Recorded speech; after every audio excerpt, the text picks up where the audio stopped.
آپ ہماری رہنمائی فرمائیں کہ فرشتوں کا کیا کردار ہے، اور اسپیسیفک یہاں پہ جو فرشتہ ہے وہ کس طرح کی تقویت یا کس طرح کی خداوند یسوع مسیح کی ہیلپ یا مدد کر رہا ہے؟ جی منور صاحب، یہ بڑا اہم سوال ہے، اور خاص طور پر جب ہم علم الفرشتگان یا کے اوپر اسٹڈی کرتے ہیں یا اس کا مطالعہ کرتے ہیں تو اس میں جو ہے وہ ہمیں نظر آتا ہے کہ نہ صرف خداوند یسوع مسیح کی جو زندگی ہے یا خدمت ہے اس میں فرشتوں کا بڑا اہم کردار یا بڑا امپیریٹیو رول نظر آتا ہے، بلکہ ہمیں بائبل مقدس میں عمومی طور پر بھی جو ہے وہ فرشتوں کی خدمت نظر آتی ہے۔ تو میں اس سوال کا جو جواب ہے اس کو دو حصوں میں منقسم کروں گا۔ نمبر ایک کہ بائبل مقدس میں فرشتوں کی ایک عمومی اور جنرل خدمت کیا نظر آتی ہے، اور نمبر دو کہ اسپیسیفکلی بالخصوص خداوند یسوع مسیح کی جو ہے منسٹری میں، لائف میں فرشتوں کا کیا کردار نظر آتا ہے۔ سب سے پہلی بات یہ ہے کہ فرشتوں کے تعلق سے عبرانیوں پہلے باب کی 14ویں آیت میں لکھا ہے کہ یہ خدمت گزار روحیں ہیں جو نجات کی میراث پانے والوں کی خاطر خدمت کو بھیجی جاتی ہیں۔ تو اب اس میں جو خدمت کے لیے ورڈ ہے وہ سیم وہی ورڈ ہے جو ایک ویٹر ٹیبل پر کھڑا انتظار کرتا ہے کہ مجھے آرڈر ملے اور میں اس کام کو پورا کروں، اور اس کا مطلب یہ ہوا کہ ایمانداروں کے لیے، یعنی نجات کی میراث پانے والے وہ لوگ جنہوں نے سالویشن کو ریسیو کیا ہے، اٹرنل لائف کو ریسیو کیا ہے، ان کے لیے خدا نے جو ہے وہ فرشتوں کی خدمت کو بھی رکھا ہے، اور وہ ہمیں میں آگے چل کے حوالوں کے ساتھ بتاؤں گا کہ کس طرح پرانے اور نئے عہد میں، عہد ناموں میں ہمیں وہ نظر آتی ہے۔ سو اس میں جو پہلی خدمت ایک جو ہمیں نظر آتی ہے وہ اعمال 12ویں باب میں ہے۔ اعمال 12ویں باب کی اگر آپ 7ویں آیت دیکھیں تو وہاں پر جب پطرس قید میں ہے اور کلیسیا دعا کر رہی ہے تو اس جیل میں جہاں پر وہ قید میں ہے پطرس، وہاں پر ایک فرشتہ جاتا ہے، وہ کھڑا ہوتا ہے، اس کو کہتا ہے جوتی پہن لے، اپنی چادر لے لے، اور وہ سارا واقعہ میں اس کی ڈیٹیل میں نہیں جانا چاہتا، آپ اعمال 12 میں پڑھ سکتے ہیں۔ وہاں پر بھی پطرس کو جیل سے باہر لا کر اس لوہے کے پھاٹک تک پہنچانے تک وہ فرشتہ اس کے ساتھ رہا، بلکہ لکھا ہے کہ وہ لوہے کا پھاٹک جو تھا وہ خود بخود ان کے لیے کھل گیا۔ اور پھر اس کے بعد اگر ہم دیکھیں خداوند یسوع مسیح کی لائف میں جب بیابان میں 40 دن اور رات خداوند نے گزارے تو وہاں پر بھی لکھا ہے کہ تب جب اس کا خاتمہ ہوا اختتامی اعتبار سے تو وہ لکھا ہے کہ جو ابلیس ہے وہ وہاں سے چلا گیا اور فرشتے آ کر اس کی خدمت کرنے لگے۔ اور اس کے علاوہ زبور 91 میں لکھا ہے تیری بابت وہ اپنے فرشتوں کو حکم دے گا کہ وہ تیری سب راہوں میں تیری حفاظت کریں۔ تو فرشتوں کی ایک خدمت جو ہے وہ آنسرنگ پریئرز میں نظر آتی ہے، دعا کے جواب میں۔ ایک ان کی جو خدمت ہے وہ بلیورز کی انکریجمنٹ کے لیے نظر آتی ہے، ایک ان کی خدمت پروٹیکشن کے لیے نظر آتی ہے۔ ایون الیشا کا جو واقعہ ہے دوسرا سلاطین اس کے 6 باب میں، تو وہاں پر جب الیشا کا جو نوکر ہے وہ پریشان ہو جاتا ہے کہ ارامی تو بہت بڑے لشکر کے ساتھ آ گئے ہیں تو اب ہم کیا کریں، تو وہاں پر بھی ہم دیکھتے ہیں کہ آتشی گھوڑے اور رتھوں سے بھرا پہاڑ ان کو نظر آتا ہے، اور مفسرین زیادہ اشارہ فرشتوں کی طرف ہی کرتے ہیں۔ اور پھر دانییل جب شیروں کی مان میں گیا تو وہاں پر بھی جو شیروں کا منہ بند کیا جنہوں نے، وہ بھی لکھا ہے کہ فرشتوں نے شیروں کا منہ بند کر دیا۔ یہ تو تھی عمومی بائبل میں فرشتوں کی خدمت۔ بالخصوص جو منور صاحب نے سوال پوچھا ہم اس کی جانب آتے ہیں، تو اس میں اس سے پہلے کہ خداوند یسوع مسیح اپنی زمینی زندگی اور زمینی خدمت شروع کرتے، ان کی جو پیدائش ہے اس کی خبر دینے بھی فرشتہ ہی مریم کو آیا تھا۔ اگر ہم لوکا پہلا باب اس کی 30 تا 33 آیات پڑھیں تو لکھا ہے فرشتہ نے یسوع کے پیدائش کے تعلق سے مریم کو خبر دی کہ خوف نہ کر۔ پھر اس کے علاوہ جب خداوند یسوع مسیح کی پیدائش ہو گئی تو اس کے بعد یوسف کو جو رہنمائی ملی وہ بھی فرشتوں نے دی تھی، اس کو وارن کیا تھا کہ اب جو ہے جو اس کو قتل کرنے والے ہیں اس کے پیچھے آئیں گے تو یہاں سے چلا جا۔ اور جب وہ چلا گیا تو مصر سے واپس جب اس نے اسرائیل آنا تھا تو وہ بھی فرشتوں نے اس کو گائیڈ کیا۔ اور اگر آپ متی دوسرا باب دیکھیں اس کی 19 تا 20 آیات، تو ہیرودیس کے مرنے پر فرشتہ ہی یسوع کی رہنمائی کرتا ہے کہ اسرائیل کو واپس چلا جا۔ اس کے بعد خداوند یسوع مسیح کی جب آزمائش کا دور تھا تو لکھا ہے فرشتے جو ہے اس کو تقویت دیتے تھے، اس کو قوت دیتے تھے۔ باغ گتسمنی میں 22ویں باب میں جو بھی زیر نظر اور زیر غور واقعہ ہے، وہاں پر بھی فرشتوں کے بارے میں لکھا ہے کہ وہ اسے تقویت دیتے تھے۔ اس کے علاوہ منور صاحب، جب خداوند یسوع مسیح کی مصلوبیت ہوئی اور تدفین ہوئی تو جو پتھر رکھا گیا تھا ان کی قبر پر، اس کے بارے میں بھی لکھا ہے متی 28:2 میں کہ آسمان سے ایک بڑا بھونچال آیا اور آسمان سے فرشتہ اترا، اس پتھر کو لڑکا دیا اور اس پر بیٹھ گیا۔ تو وہاں پر بھی فرشتے کی انوالومنٹ ہمیں نظر آ رہی ہے۔ ایون کہ ریزریکشن پہ جو پہلی خبر دی ان عورتوں کو، وہ بھی فرشتے نے دی تھی کہ تم زندہ کو مردوں میں کیوں ڈھونڈتی ہو، وہ تو اپنے کہنے کے مطابق جی اٹھا ہے۔ اس کے علاوہ آمد ثانی جس کو جلالی آمد کہتے ہیں، اس کے تعلق سے بھی فرشتوں کی خدمت ہے کہ وہ نرسنگے کی بڑی آواز کے ساتھ فرشتوں کو بھیجے گا اور وہ اس کے برگزیدوں کو چاروں طرف سے آسمان کے اس کنارے سے اس کنارے تک جمع کریں گے۔ تو یسوع مسیح کی جو خدمت ہے اس میں، ان کی مصلوبیت، تدفین میں، ان کی زمینی زندگی میں، ان کی پیدائش سے پیشتر، ان کی پیدائش کے بعد، اور ایون ان کی جلالی آمد میں بھی فرشتوں کی ایک بڑی واضح، نمایاں، خاص، اہم خدمت نظر آتی ہے۔ پریز God, thank you so much. بڑی خوبصورت بابرکت باتیں جو خداوند کے کلام میں سے ہم نے جانی ہیں، سیکھی ہیں، اور یقیناً خداوند یسوع مسیح کی زمینی خدمت میں خاص طور پہ ان کی پیدائش سے لے کر جی اٹھنا، پھر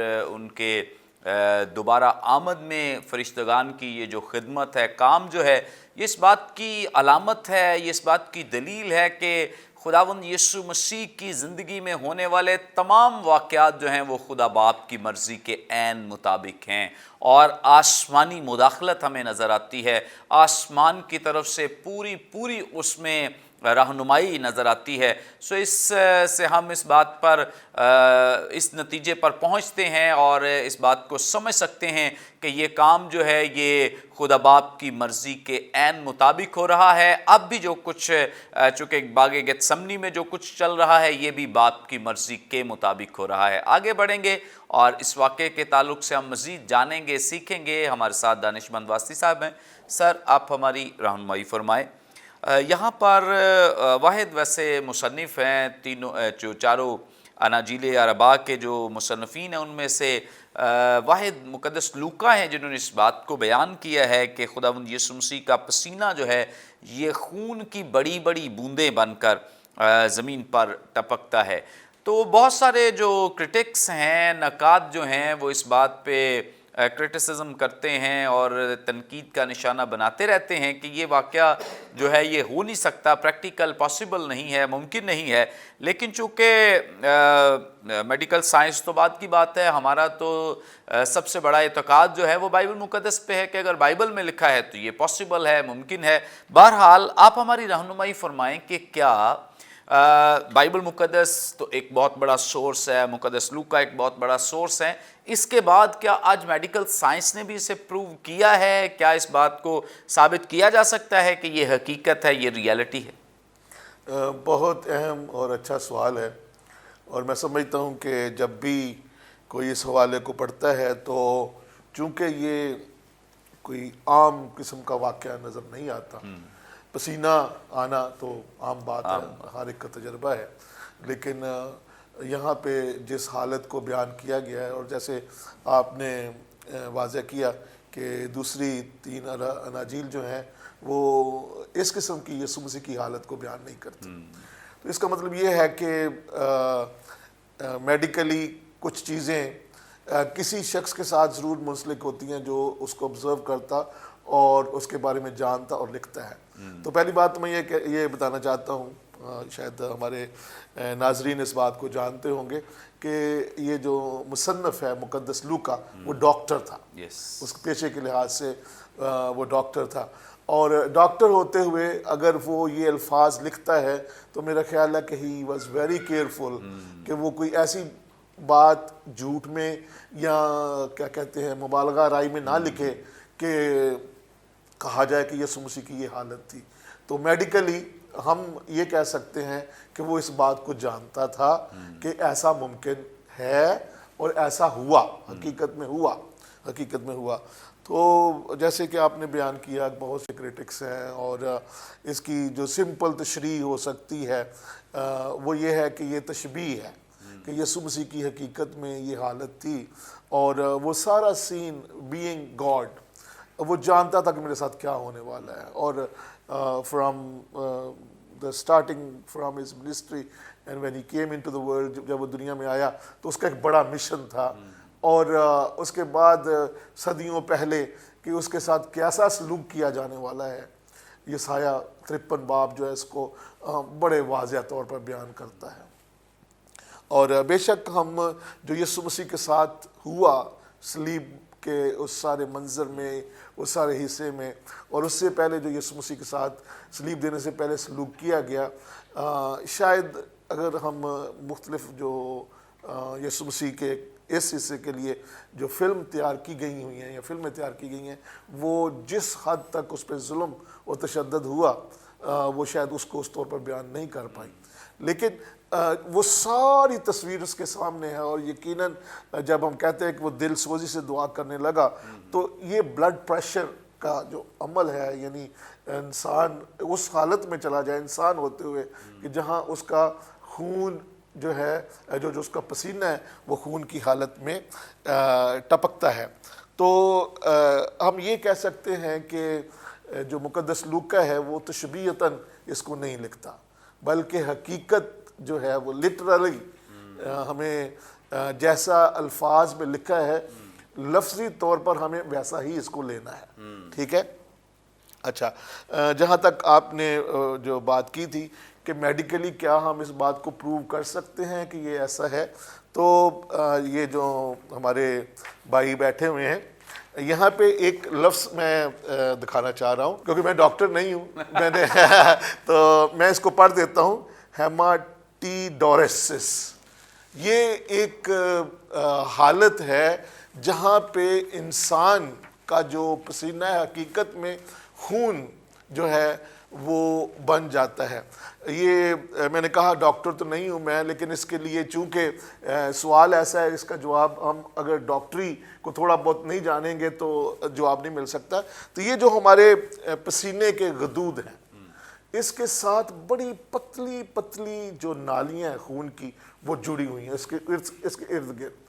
تو ایک پھر وقت آتا ہے جب آپ کا خون جو بلڈ پریشر ہے وہ اس حالت میں چلا جاتا ہے کہ حقیقت میں جو پسینہ ہے آپ کا اس کے ساتھ خون مل جاتا ہے، اور خون پریشر میں ہو کے لگتا یہی ہے کہ خون ہی گر رہا ہے، کیونکہ وہ اصل میں دونوں کی جو پسینہ ہے وہ تو پانی کی صورت ہے، اور پانی میں جو چیز شامل ہوتی ہے اس کا کلر اس میں آ جاتا ہے. ٹھیک ہے.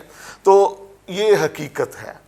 تو یہ ایک انسان کی وہ حالت ہے، لیکن یہ عام کسی شخص کے ساتھ عام طور پر نہیں ہوتی، لیکن یہ ہوتی ہے، اور میڈیکل سائنس اس کو پروو کرتی ہے کہ یہ حالت حقیقت میں ہے. تو اس کے پیچھے جو ساری بات ہے وہ یہ ہے کہ یسوع مسیح کے ساتھ اس سارے عرصے میں جو ظلم و تشدد ہوا، اور وہ جو بات ہم جانتے ہیں کہ کس بنا پہ خدا یسوع مسیح صلیب کے لیے اپنے آپ کو دے رہے تھے، وہ یہ ہے کہ دنیا کا گناہ، پوری دنیا کا گناہ اس پہ لادا جا رہا ہے. اور حقیقت میں وہ الفاظ جہاں جو ہم آگے پڑھتے ہیں کہ خدا یسوع مسیح کی ایک ریکویسٹ بھی ہے کہ کیا یہ پیالہ مجھ سے ٹل سکتا ہے. تو دنیا کے گناہ ہیں، اور بعض اوقات شاید یہاں پہ اس ٹی وی کے شو میں ہوتے ہوئے دنیا میں یہ آواز جا رہی ہے، لیکن میں جرت کرتا ہوں کہ میں سمجھتا ہوں کہ یہ خدا کے نزدیک یہ جو گناہ ہے اٹس ڈرٹی لائک اے فضلہ. تو وہ اس کے اوپر جب ہم کہتے ہیں کہ خدا کو گناہ سے نفرت ہے تو وہ یہی ہے کہ میں اس طرف دیکھ نہیں سکتا. تو یہ ساری جو حالت ہے اس حالت میں یقیناً خدا یسوع مسیح اس حالت میں پہنچ جاتے ہیں کہ ان کا جو پسینہ ہے وہ خون کی صورت میں ٹپکتا ہے، زمین پہ گرتا ہے. تو medically it is proved. Thank you so much. بڑی ہی خوبصورت بابرکت باتیں، اور جیسے ہم دعویٰ کرتے ہیں اور اس بات کے لیے کلیم کرتے ہیں کہ بائبل مقدس میں لکھی گئی ہر بات سچائی اور حقیقت پر مبنی ہے، اور چونکہ جب تک ابھی سائنس نے ترقی نہیں کی ہے بہت سارے لوگ جو تھے وہ اس بات کو کہتے رہے اور اس بات پہ کرٹیسائز بھی کرتے رہے کہ جی مسیحیوں نے یہ جو کچھ بھی بائبل مقدس میں لکھا گیا ہے یہ درست نہیں ہے، یہ اس طرح سے ہے۔ خیر میڈیکل سائنس نہ بھی پروو کرے ہمیں اس بات سے فرق نہیں پڑتا اور نہ ہی ہم ان باتوں کے پیچھے ہیں، کیونکہ میڈیکل سائنس کے بیانات میں تبدیلی آتی رہتی ہے، کبھی کوئی بیان آ جاتا ہے، کبھی جیسے جیسے سائنس ترقی کرتی ہے چیزیں ڈیولپ ہوتی رہتی ہیں۔ سو ہم میڈیکل سائنس کو صرف جسٹ ان لوگوں کے لیے ایک حوالے کے طور پہ استعمال کر رہے ہیں جو سمجھتے ہیں کہ شاید یہ پاسبل نہیں ہے، تو اس لیے ہم نے حوالہ دیا۔ ادروائز ہم میڈیکل سائنس سے بڑھ کر زیادہ جو ہمارا توکل ہے، بھروسہ ہے، ایمان ہے، وہ خدا کے کلام پر ہے کہ جو کچھ کلام میں لکھا گیا ہے یہ حتمی ہے، اس کو کوئی چیز پروف کرے یا نہ کرے، لیکن جو بائبل مقدس میں لکھا ہے چونکہ خدا کا لازوال یہ کلام ہے، لا تبدیل کلام ہے اور یہ حتمی ہے اور یہ ہر طرح سے خدا کے الفاظ ہیں جو کبھی بھی تبدیل نہیں ہو سکتے ہیں۔ سو اس لیے ہمارا کامل بھروسہ اس بات پہ ہے کہ اگر یہ لکھا ہے تو یہ ریالٹی ہے۔ یہ میڈیکل سائنس نے تو بعد میں پروو کر دیا ہے، ہم اس کے لیے بھی خدا کی شکر گزاری کرتے ہیں کہ خدا نے ہمارے لیے ایسا سورس بنایا ہے، لیکن اس سے بھی پہلے ہمارا جو ایمان بھروسہ ہے وہ خدا کے کلام پر ہے۔ ناظرین ابھی اور بہت کچھ ہم سنیں گے سیکھیں گے، لیکن یہاں پہ وقت ہے بریک کا، ہم لیں گے ایک شارٹ بریک۔ ہمارے ساتھ رہیے، دیکھتے رہیے پروگرام کلام روشنی۔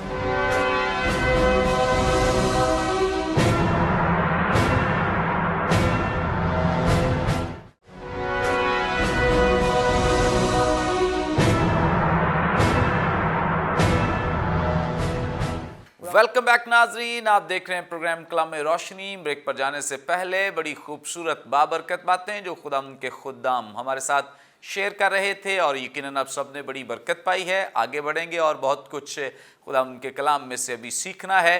خرم یونس صاحب سے جانیں گے۔ خرم صاحب آپ ہماری رہنمائی فرمائیں، یہاں پہ 45ویں آیت میں لکھا ہے جب دعا سے اٹھ کر شاگردوں کے پاس آیا تو انہیں غم کے مارے سوتے پایا اور ان سے کہا تم سوتے کیوں ہو، اٹھ کر دعا کرو تاکہ آزمائش میں نہ پڑو۔ دو آیات ہیں، پلیز ان میں رہنمائی دیں کہ خدا کا کلام کیا ہمیں سکھا رہا ہے۔ جی منور صاحب، یہ دو آیات کے اندر بڑے اہم جو ہیں اسباق موجود ہیں، اور جب ہم اس کی تفسیر کرتے ہیں یا ان کی معنی یا مفہوم کو سمجھنے کی کوشش کرتے ہیں تو اس میں ہمیں بڑی بابرکت اور جو ہے وہ تربیت آموز باتیں ہمیں ملتی ہیں۔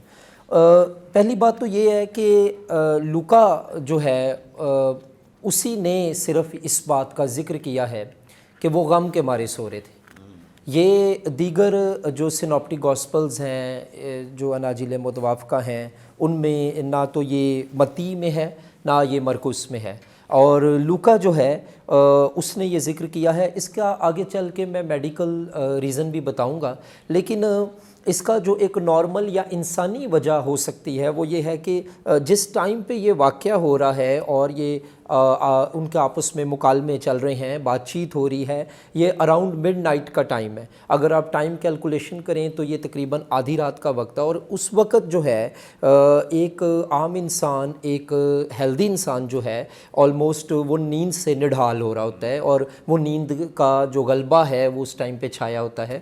تو ایک تو اس کی وجہ یہ ہے کہ جب یہ لکھا ہے کہ جب خداوند آئے دعا کر کے تو انہیں غم کے مارے سوتے پایا، تو پہلے ہم ایک آیت جو ہے اس کو دیکھ رہے ہیں کہ جب ان کو غم کے مارے سوتے پایا تو ایک تو یہ پاسبلٹی ہو سکتی ہے کہ وہ تھکے تھے یا تھک گئے تھے تو وہ سو رہے تھے، کہ ان کو نیند آ گئی تھی۔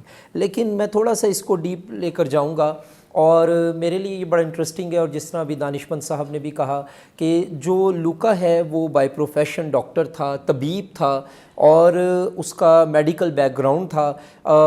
بہت سی سینوپٹک گاسپلز میں جو لوکا کی انجیل میں واقعات ہیں وہ نیو ٹیسٹمنٹ کے اسکالرز یہ کہتے ہیں کہ بہت جگہوں پر اس نے میڈیکل سائنس کو سامنے رکھتے ہوئے لکھے ہیں، لیکن ہم یہ ضرور کہیں گے کہ ہمیں کلام کی کے الہامی ہونے کے لیے اور ثابت کرنے کے لیے کہ کلام سچ ہے جو ہے وہ میڈیکل سائنس کی ضرورت نہیں، بلکہ میڈیکل سائنس خود تصدیق کرتی ہے کہ یہ کلام الہامی۔ میڈیکل سائنس نہ بھی ہو تو کلام سچا ہے اور الہامی ہے۔ یہ تو میڈیکل سائنس اس کی محتاج ہے، کلام میڈیکل سائنس کا محتاج نہیں ہے۔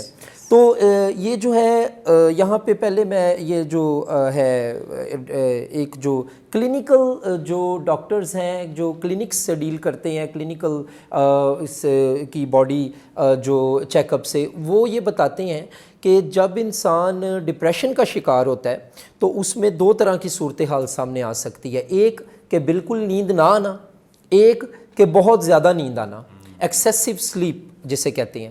تو ڈپریشن کی وجہ سے، ذہنی دباؤ اور بوجھ کی وجہ سے سلیپنگ ڈس آرڈرز ہونے کا خطرہ ہوتا ہے اور ہو جاتے ہیں۔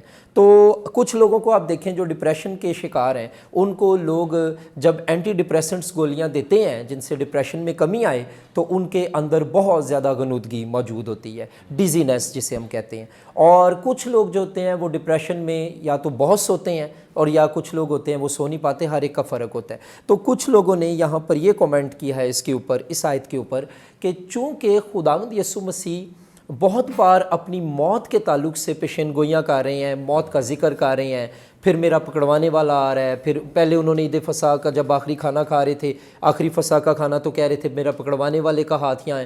تو آپ دیکھیں کہ یہ جو لاسٹ پیشن ویک ہے اس میں کوئی بھی بات انکریجمنٹ والی باتیں کم ہو رہی ہیں اور وہ جو خوف زدگی کی بات ہے وہ زیادہ ہو رہی ہے، حالانکہ وہ خداوند کی طرف سے خوف زدگی دینے کا کوئی ارادہ نہیں ہے، لیکن وہ لوگ اس باتوں کو اس طرح سمجھ نہیں ابھی پا رہے، کچھ چیزیں سمجھ رہے ہیں کچھ نہیں سمجھ پا رہے۔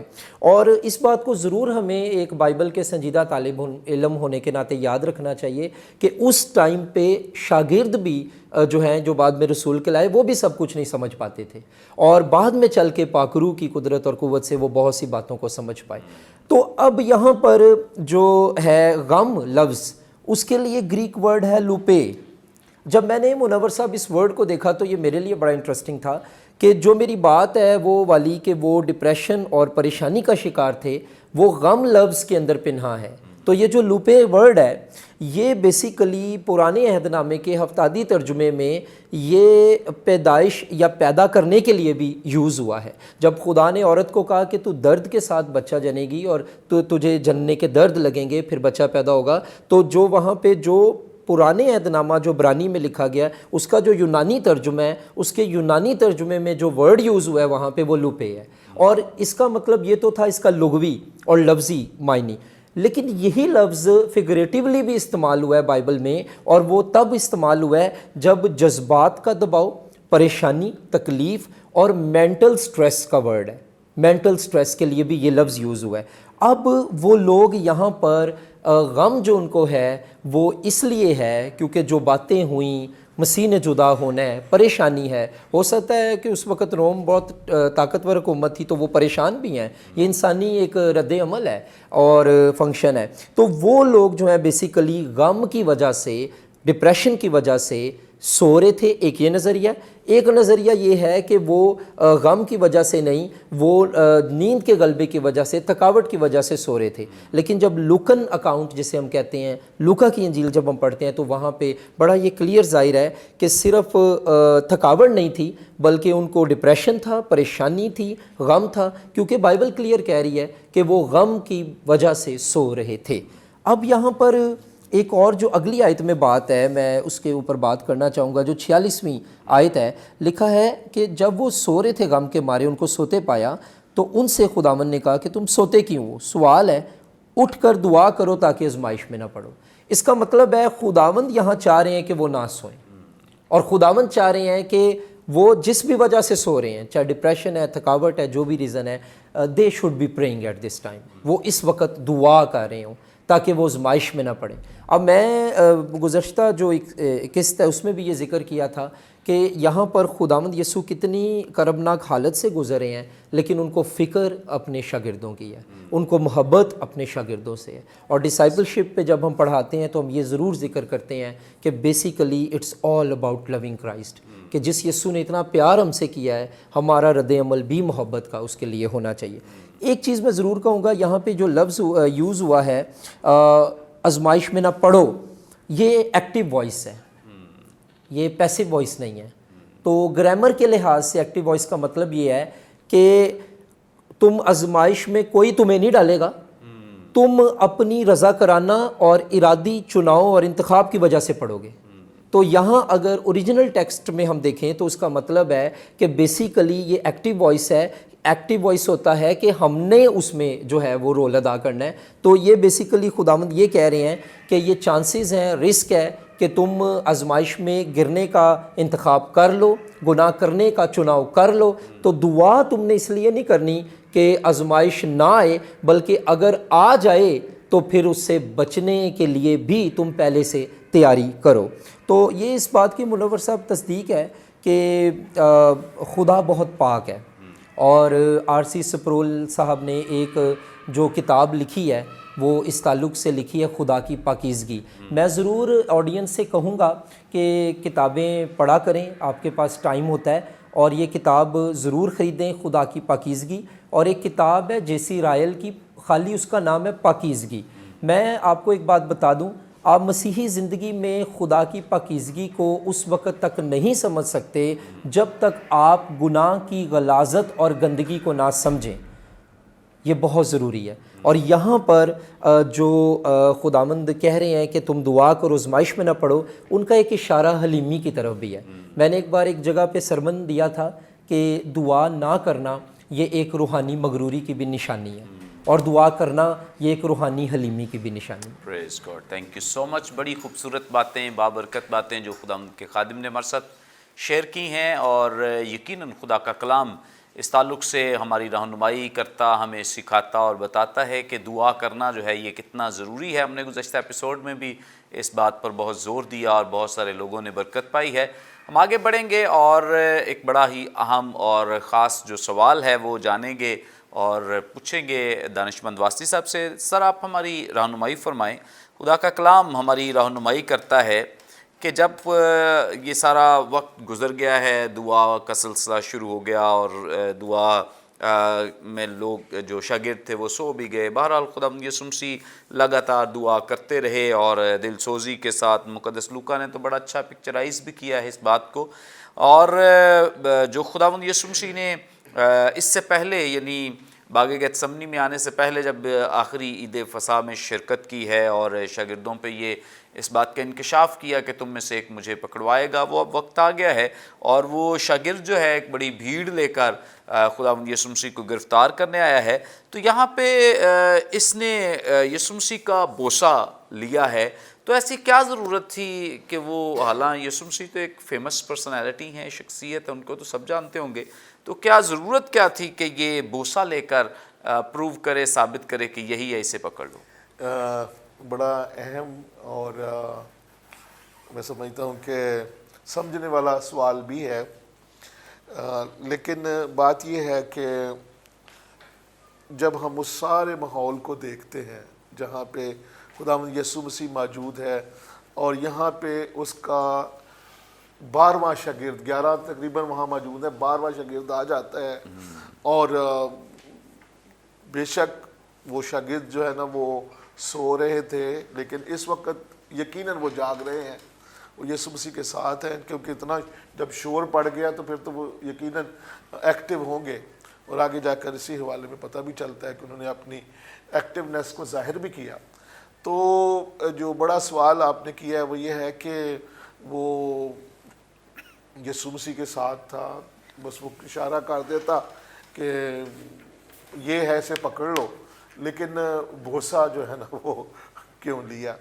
تو نمبر ایک تو یہ ہے کہ اس کے بارے میں کئی لوگوں کے خیالات پائے جاتے ہیں, اور وہ چونکہ بائبل کسی حد تک اس کو پروو کر سکتی ہے, لیکن کسی حد تک وہ باتیں خیالی بھی لگتی ہیں. پہلی بات تو یہ ہے کہ کچھ لوگ اس کو اس طرح سے لیتے ہیں, یہ میرا جواب نہیں ہے, کہ یسوع مسیح کی شکل بدلتی رہتی تھی.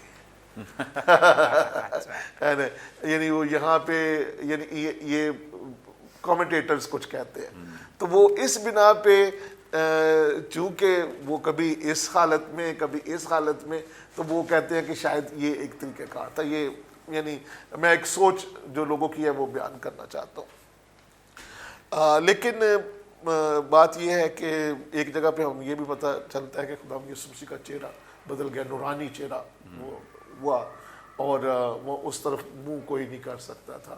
اور یقیناً یسوع مسیح کو کوئی بھی پکڑ نہیں سکتا تھا.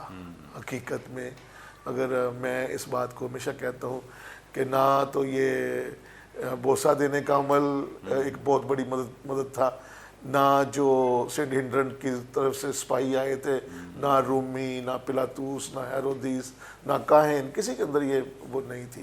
وہ تو یسوع مسیح کا رضا کرانا، اس کی اپنی مرضی کے مطابق اس نے اپنے آپ کو دینا تھا. اور بعد میں پھر جب یہ مکالمہ ہوتا ہے ہیرودیس کے ساتھ، یہودا اسکریوتی کے ساتھ، تو وہاں پہ بھی یسوع اس کو بیان کرتا ہے.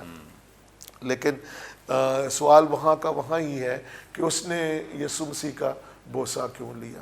اس نے بے شک ان کے لیے ایک نشانی رکھی تھی، ان کے لیے ایک نشانی رکھی تھی، لیکن میں سمجھتا ہوں کہ وہ اس بات کو یہاں پہ یہ ضرور ظاہر کرنا چاہتا ہے کہ وہ یسوع مسیح پہ ظاہر نہیں کرنا چاہتا کہ میں تمہارا پکڑانے والا ہوں، میں ہوں جو حقیقت میں تمہیں اس بات کے لیے. وہ تو کہتے ہیں کہ میں بھی شاید ان کے ساتھ آ رہا تھا لیکن میں تو تجھے ذرا ملنا چاہتا ہوں. تو وفاداری محبت کا یہ نشان ہے، یہ نشان ہے، وفاداری محبت کو ظاہر کرتا ہے، لیکن پیچھے جو بات تھی وہ کچھ اور ہی ہے. اور میں سمجھتا ہوں کہ اس زمانے میں، اس زمانے میں بہت دفعہ یہ جو محبت اور افیکشن اور کچھ ظاہر کرنا اس لحاظ سے دھوکے کے طور پر لوگ استعمال کرتے ہیں. تو وہ ایک بہت بڑا دھوکہ یسوع مسیح کو دیا گیا. حقیقت میں وہ اندر سے کسی لحاظ سے بھی یسوع سے اس محبت کو جو وہ ظاہری طور پر کر رہا تھا وہ کرے ہوتا. تو اس کا ایک جواب یہ بھی ہو سکتا ہے کہ یسوع مسیح نے یہ الاؤ کیا. یسوع مسیح کو پتا تھا، اس نے کہا پیچھے نہیں ہے، تو یسوع مسیح نے وہ ہونے دیا. یسوع مسیح نے وہ ہونے دیا کیونکہ وہ حقیقت میں ایک نشان جب ٹھہرا ہوا تھا تو اس نے کہا کہ یہ اسی طرح سے میرا پکڑوایا جانا ہے. تو he helped in sense, he helped, کیونکہ کوئی بھی طریقہ کار جو تھا وہ ایسا نہیں ہو سکتا. جیسے ابھی ہم فرشتوں کے تعلق سے بات کر سکتے ہیں، فرشتے آ کے اس کی خدمت کرتے تھے. وہاں جو 11 شاگرد تھے ان کے مقابلے میں تو کچھ بھی نہیں تھے، جو سپاہی اور سارے لوگ آئے ہوئے تھے. اور یہاں پہ ہمیں جب ہم اس ساری سٹوری کو دیکھتے ہیں، یوحنا اس بات کو بھی بیان کرتا ہے کہ جس شخص کا کان کاٹا گیا تھا اس کا کوئی رشتہ دار وہاں پہ موجود تھا. جب پطرس کو وہ دیکھتا ہے وہاں پہ سردار کاہن کے پاس جو پیش کیا گیا، تو اس نے کہا کہ تجھے میں نے باغ میں دیکھا ہے. یعنی کہ ان سپاہیوں کے علاوہ بھی بہت سے لوگ وہاں پہ موجود تھے. کاہن کا وہ تھا، نوکر تھا، لیکن یہاں پہ یہ بیان کیا جا رہا ہے کہ میں نے تمہیں دیکھا تھا. کہ یوحنا بیان کرتا ہے کہ یہ کاہن کے نوکر کا رشتہ دار تھا. تو وہاں پہ بہت سے لوگ موجود تھے. تو کوئی بھی قوت طاقت یسوع مسیح کو پکڑ نہیں سکتی تھی. تو یسوع مسیح کا چوما جانا، یہودا اسکریوتی نے جو عمل کیا ہے وہ صرف دھوکہ دینا ہے اور اس کے علاوہ اور کچھ نہیں. Thank you so much. بڑی خوبصورت باتیں اور بڑی اہم باتیں کی ہیں دانشمند واسطی صاحب نے. خاص طور پہ یہ کہ وہ یہ شو کر رہا ہے خداوند یسوع مسیح کو کہ شاید اسے نہیں پتہ ہے، اور ان کو یہ نشانی بتا کے آیا ہے کہ جس کا میں بوسہ لوں گا وہی ہوگا. لیکن وہ جانتا نہیں ہے کہ جب اس نے ڈیل کی تھی اس وقت بھی خداوند یسوع مسیح کو پتہ تھا، اس سے پہلے بھی خداوند یسوع مسیح کو پتہ تھا کہ ایک ان میں سے مجھے پکڑوائے گا. لیکن خداوند یسوع مسیح کا بڑا دل دیکھیں کہ انہیں پتہ ہے، علم ہے کہ کون مجھے پکڑوائے گا اور وہ کون ہے. اس کے باوجود خداوند یسوع مسیح نے اپنی محبت جو ہے، اپنا پیار جو ہے ان کے ساتھ وابستہ رکھا ہے. اور مقدس یوحنا بیان کرتے ہیں کہ جیسی محبت وہ ان سے پہلے کرتا تھا وہ آخر تک ان سے ویسی محبت کرتا رہا. حالانکہ پتہ ہے، جانتے ہیں کہ یہ مجھے دھوکہ دے گا، اس کے باوجود اس سے محبت اور پیار کا سلسلہ جو ہے وہ جاری رہا ہے. وہ دھوکہ دے رہا ہے لیکن یسوع مسیح اپنی محبت اور اپنے پیار کو دکھا رہے ہیں، ظاہر کر رہے ہیں کہ وہ ابھی بھی اس سے پیار کرتے ہیں. ابھی بھی اس سے محبت رکھتے ہیں. اسے نہیں معلوم ہے اس بات کا کہ خداوند یسوع مسیح تو اس ساری سچویشن کو پہلے ہی جانتے ہیں, انہیں علم ہے کہ ان کے ساتھ کیا کیا ہونے والا ہے. یقیناً ناظرین, آج کے اس پروگرام میں ہم نے جو خاص طور پہ گیتسمنی باغ کے واقعے کے تعلق سے جانا ہے, سیکھا ہے, اور وہاں سے خداوند یسوع مسیح کی گرفتاری کے بارے میں آگے بھی, چونکہ اس پیسج کا جو باقی ماندہ حصہ ہے وہ ہم آئندہ ایپیسوڈ میں جانیں گے, سیکھیں گے, اور یقیناً آپ بہت برکت پائیں گے. تھینک یو سو مچ. بس تھینک یو سو مچ سر. یقیناً ناظرین, آج کے پروگرام کے وسیلے سے بھی آپ نے بڑی برکت پائی ہے. ابھی بھی آپ کا کوئی سوال ہو, اسکرین پر دیے گئے نمبرز ڈائل کریں, اپنا سوال ہم تک پہنچا سکتے ہیں, کوئی دعائیہ درخواست تو دے سکتے ہیں, کوئی ٹیسٹمنی وہ شیئر کر سکتے ہیں. اسی طور سے اس پروگرام کے تعلق سے اپنا فیڈ بیک دینا نہ بھولیں. ہمارے تمام پروگرامز آپ یوٹیوب پہ واچ کر سکتے ہیں. واچ کرنے کے لیے برکت ٹی وی آفیشیل کے نام سے ہمارا چینل ہے, ضرور اسے سبسکرائب کریں, دوسروں کے ساتھ شیئر کریں, تاکہ زیادہ سے زیادہ لوگ خدا کے کلام کو جان سکیں, سیکھ سکیں. آئندہ ایک نئے پروگرام کے ساتھ دوبارہ آپ کی خدمت میں حاضر ہوں گے. تب تک کے لیے اجازت دیجیے. دیکھتے رہیے برکت T V. God bless you all.